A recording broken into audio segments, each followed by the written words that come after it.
Es kā uzņēmējs, es kā pilsonis, kas strādā un maksā nodokļus, esmu taču valsts mugurkauls. Es radu pievienoto vērtību. Mūsu vectēvi radīja VF Minox, mūsu tēvi Mildronātu.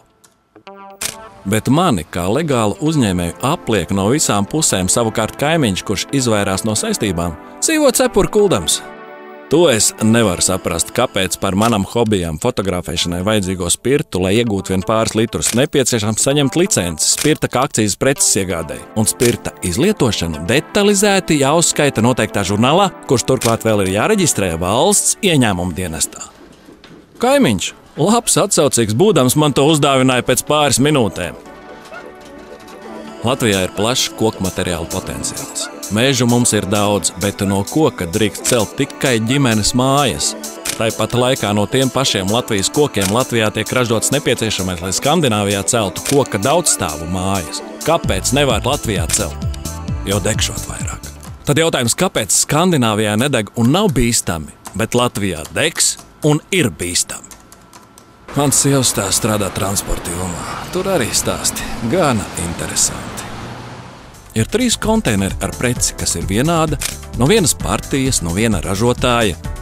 Tā vietā, lai Latvijas valsts kontrolējošā institūcija pārbaudītu vienu no konteineriem, tiek pārbaudīti visi 3. Jo par pārbaudi maksā komersants, un jo vairāk pārbauda, jo vairāk iekasē maksu. Nu kā lai strādā?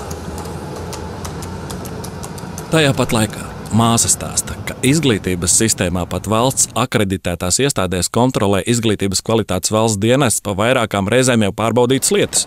Ir saraksts, ka Izglītības un zinātnes ministrijai un Rīgas domē sniegtā informācija. Tie ir apmēram 40 pieprasījumi gadā. Bet kaimiņam māte atvērusi iestādi, kas dara to pašu, ko bērnu dārzi, tikai to neviens nekontrolē. Tā saukto rotaļu centru.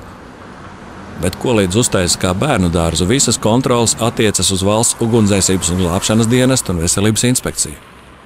Šādi tiek veidota nevienlīdzīga konkurence, kas apdraud arī bērnu drošību un veselību.